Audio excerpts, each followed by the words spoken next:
The sun rose slowly over the village of Umuaka, painting the mud huts and palm trees in gold. Morning carried with it a familiar rhythm. Women heading to the stream, men sharpening cutlasses for the day's farm work, and children running barefoot across the dusty paths, laughing freely, as though the earth itself were their playground. Among the bustling life, there was one compound that seemed quieter than the rest, and that was the home of Maman Kairu, a widow of nearly 10 years. Her hut was patched carefully with red mud, the roof lined with palm fronds that had seen too many seasons. Beside the hut, a little wooden table stood, where she fried a kara every morning. The smell of hot bean cake often drew people close, and those who couldn't afford to pay always left with a handful, for Maman Kairu's kindness was well known. Yet, behind her warm smile lay a mystery no one dared question. She was too reserved and careful. Unlike other widows who often leaned on extended family or remarried, Maman Kairu remained alone, protecting her only child, Amarachi. Amarachi was the kind of girl whose presence turned heads. At 18, her beauty was still budding, yet it carried the promise of queen. Her skin glowed like the smoothness of fresh palm kernels, her eyes sharp and curious, and her laughter quick, though she used it sparingly, as if laughter itself was too precious to waste. Boys her age followed her with hopeful eyes, some bold enough to leave gifts at her doorstep. Gifts like cowries, beads, roasted corn wrapped in plantain leaves. But Amarachi, quick with her tongue, dismissed them all. "Go and face your goats and farms," she would say, sending them away red-faced. The village loved the mother and daughter, yet in hushed tones, people whispered, "There is something strange about that woman. Why is she always awake at night? Why does her compound feel colder than the others?" On this particular evening, as the sun melted into orange, Amarachi returned from the stream, her clay pot balanced elegantly on her head.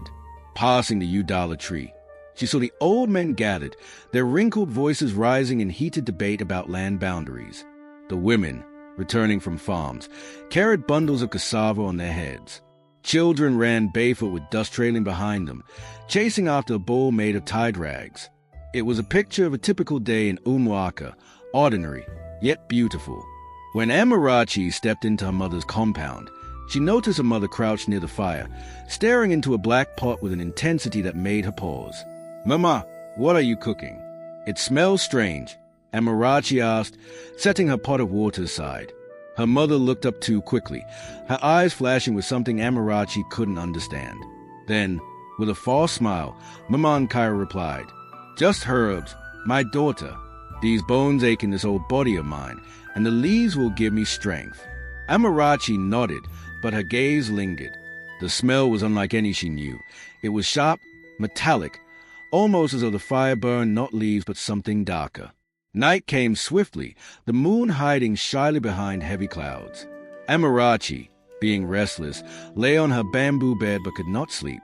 From her mother's room came a low hum, words spoken not in Igbo, nor in any language Amarachi had ever heard. Curiosity pricked her. Rising quietly, she tiptoed to the small crack in the wooden door. Inside, Maman Kairu knelt on the floor, the pot glowing faintly before her. She poured palm oil into it, then sprinkled a powder that hissed when it touched the fire. Her lips moved quickly, chanting in a tongue that chilled the air. The smoke rising from the pot curled into strange shapes that seemed almost alive. Amarachi's hand shook as she clutched the doorframe. She wanted to turn away, but her legs refused. Then, without warning, the clay cup in her hand slipped and shattered on the floor. Maman Kairu spun around. Her eyes, wide and burning, locked on her daughter. The silence was so heavy Amarachi thought her heart would stop. "Amarachi, what have you seen?" Maman Kairu thundered, her voice no longer soft and motherly, but edged with something terrifying. The fire in the pot hissed, shadows danced across the walls, and for the first time in her life, Amarachi saw her mother not as a gentle Akara but someone unknown. Few days later, the night was restless in Umuaka. The winds rattled the palm fronds on Maman Kairu's roof, as though they too were whispering secrets. Amarachi lay on her bamboo mat, her chest rising and falling too quickly. Sleep had abandoned her since the moment her mother's thunderous voice rang out. "What have you seen?" The black pot, the strange language, the smoke that curled like it had a mind of its own. These images carved themselves into her mind as though they were etched with a knife.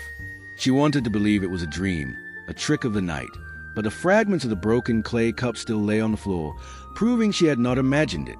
When dawn arrived, the cock crowed 3 times, summoning the village into its daily rhythm. Men walked to their farms with hoes across their shoulders. Women tied babies to their backs and carried baskets on their heads, and the children ran barefoot, their laughter filling the air. Yet, in Mama Kairu's compound, a strange silence lingered. Mama Kairu came out early, sweeping the compound as she always did, her wrapper tied tightly, her face calm. "Amarachi, my daughter, help me warm the oil for Kara. Customers will soon come," she called softly. Her voice carried no trace of the anger from the night before. It was gentle, almost motherly again, but Amarachi could see something else in her eyes. Fear, a quiet, hidden fear. While Amarachi grinded beans on the stone slab, her hands trembled. She watched her mother move about the compound, her motion swift, her smile too ready. For the first time in her life, Amarachi did not know who her mother truly was. "Amarachi, you must never speak of last night. Not to your friends, not to the women at the stream, not even to the walls of this house. Do you hear me?" Mama Kairu said suddenly, her tone sharper. Amarachi's lips parted, but no words came. She only nodded, lowering her eyes. But inside her chest, a storm brewed. How could she carry this alone? That afternoon, as she went to the stream with her friends, her silence weighed heavily. Her friends laughed, splashed water, and gossiped about the young hunters who had returned from the forest. But Amarachi did not laugh. She kept hearing her mother's voice in her head, that strange chant that was not Igbo language. It was a language that made her skin prickle. Life in Umuaka had its own rhythm, but it was also a village where no action went unnoticed. People were beginning to talk. "Mama Kairu does not join us at the moonlight dance," one woman said. "She is always awake at night. I pass her compound and see strange smoke rising," another whispered. "She has survived all these years alone without help." "How? Maybe there are spirits helping her," another added. Though these were whispers, Amarachi felt them pierce her like arrows. When she fetched water, she felt eyes following her. When she sold a car at the roadside, customers glanced at her mother with curiosity that bordered on suspicion. One evening, Amarachi could no longer hold her tongue. As they sat by the fire, she turned to her mother, her eyes wet with tears. "Mama, what is in that pot? Why were you speaking those words at night?" She began shakily. Mama Kairu froze. For a moment, her face softened, almost breaking into sorrow. Then she whispered, "Amarachi, you were never meant to see that. But since you did, I will tell you this much. When your father died, I went to the shrine of the forest goddess. I begged for help, for survival. She answered me, but promises made to spirits are heavy. They bind flesh and soul." Amarachi's breath caught. "Mama, did you give something in return?" She asked with disbelief. Her mother's eyes glistened in the firelight. "Nothing is free, my child. But you are alive, we are not starving, and that is all that matters. One day you will understand the price a mother pays," Mama Kairu replied. That night, long after her mother slept, Amarachi lay awake. Her heart ached with fear, but also with questions. What had her mother truly given away? What did the goddess demand in return? The pot in the corner seemed to hum softly, almost like it breathed.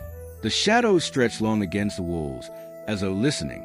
Amarachi turned her face away, but she could not shut out the truth. Her life was no longer ordinary. She was living inside a secret that would one day consume them both. The days that followed were heavy for Amarachi. Though the sun rose as it always did, burning brightly over the rust-colored roofs of Umuaka, the girl's heart remained clouded. She carried water from the stream. She fried a car with her mother. She even laughed occasionally with her friends. But deep down, her soul trembled. Each time she glanced at the black pot, her stomach knotted. It sat quietly in its corner, yet Amarachi felt as though it was watching her, breathing in silence. The villagers carried on with their usual rhythm. The men tilled yam mounds. The women pounded cassava. The children ran barefoot, chasing goats and playing with ragged balls. But Umuaka was not free of gossip, and gossip in a village spreads faster than Harmattan fire. Have you noticed the widow's compound? Smoke rises from it at night, but no firewood burns.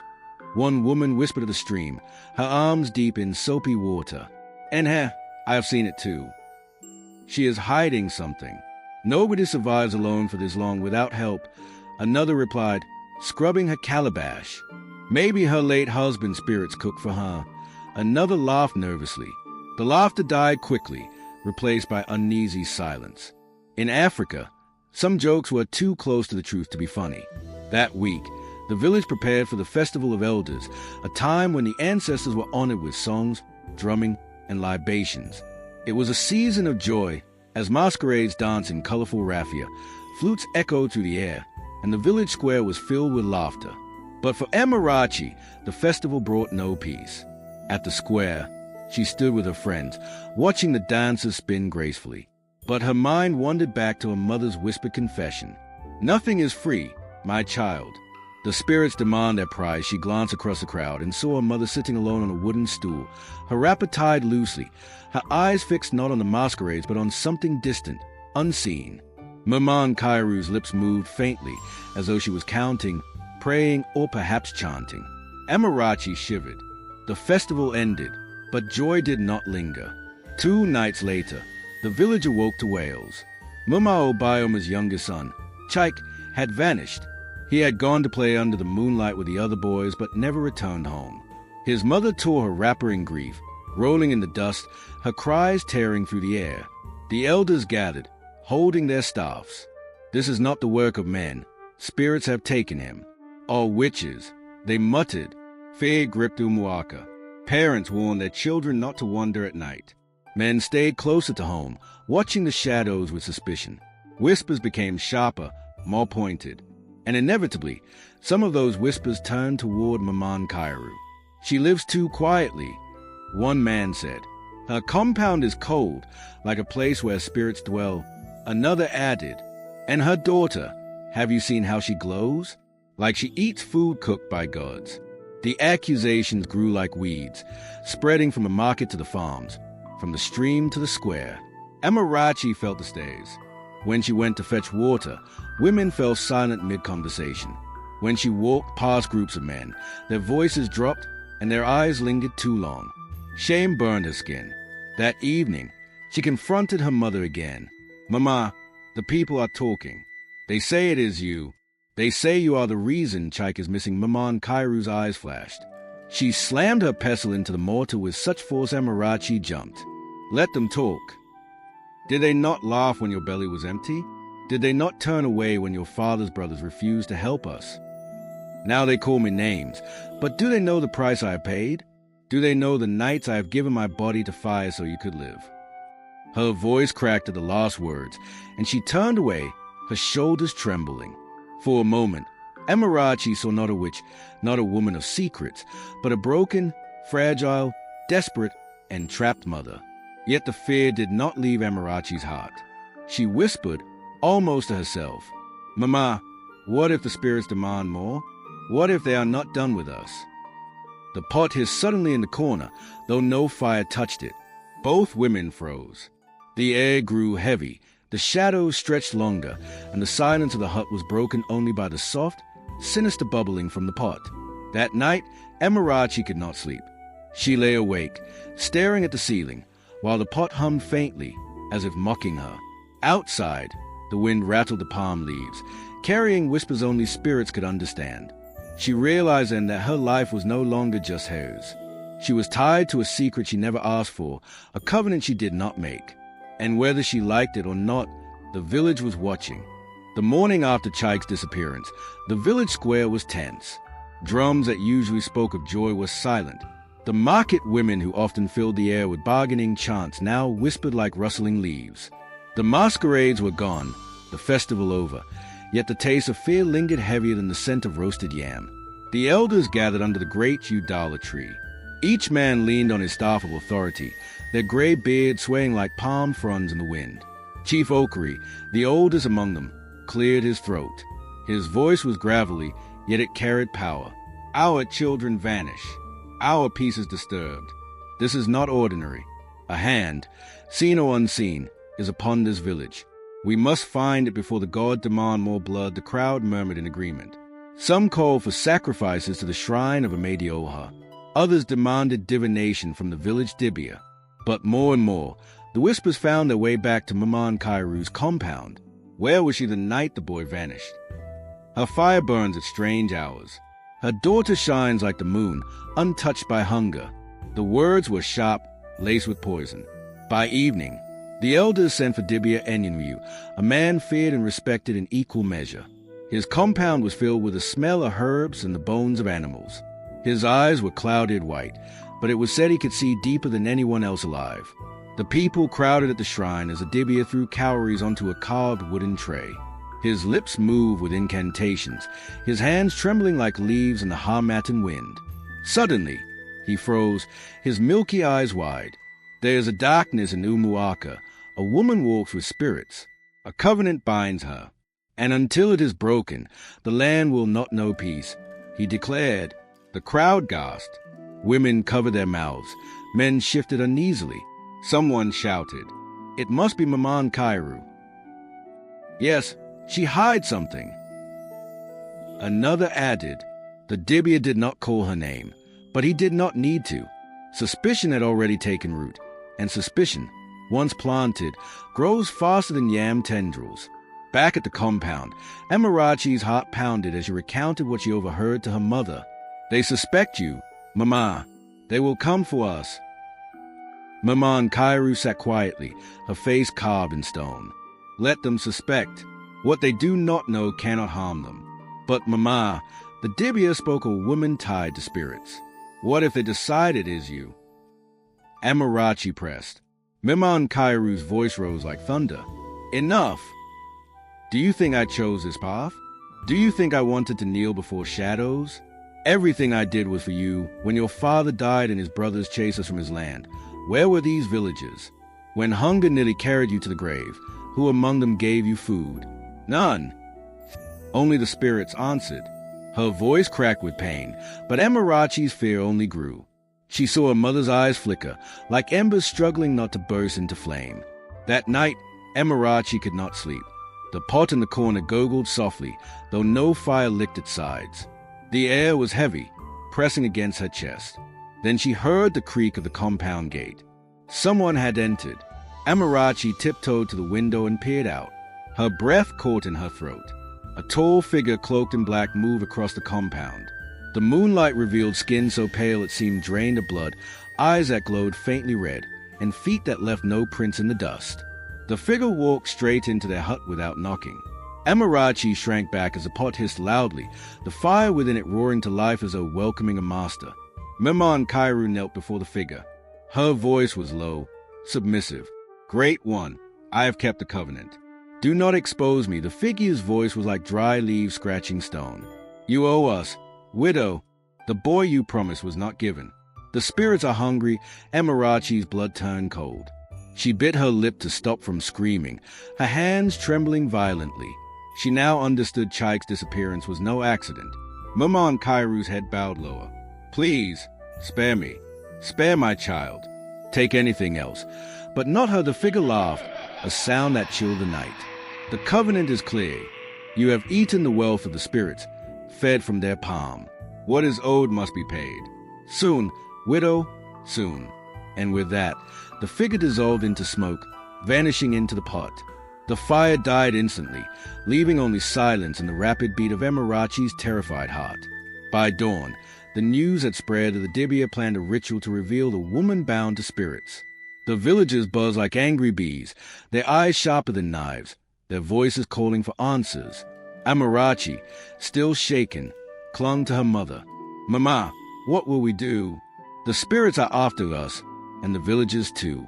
How long can we hide?" Maman Kairu stared at the pot, her face pale, her lips dry. "The storm has come, Amarachi, and storms do not pass without uprooting trees." The sun rose reluctantly over Umuaka. Its light was pale, as though even the heavens hesitated to shine on a village choking with suspicion. Roosters crowed, but their calls were drowned by the voices of villagers already gathered at the square. Word had spread like wildfire that the Dibia would perform a ritual that day. The woman bound to spirits would be revealed, Fear and excitement mingled in the air, fear that the gods might demand more blood, excitement at the thought of finally unmasking the evil among them. Children were dragged indoors, doors barred, and cooking pots abandoned mid-fire. Everyone flocked toward the Udala tree, where the elders sat waiting, their staffs planted firmly in the ground. Amarachi followed her mother to the square, her hands trembling as she clutched the edge of her wrapper. She could feel the weight of eyes stabbing into her, whispers slithering through the crowd. That is her. See how quiet she walks, like one carrying shadows. Her daughter glows too much. It is not natural. Merman Kairu walked with her head held high, but Amarachi saw the stiffness in her mother's shoulders, the way her fingers dug into her wrapper. Dibia Enyenyu stood at the center, his blind eyes turned skyward, cowries clutched in his hands. The villagers encircled him, waiting, watching.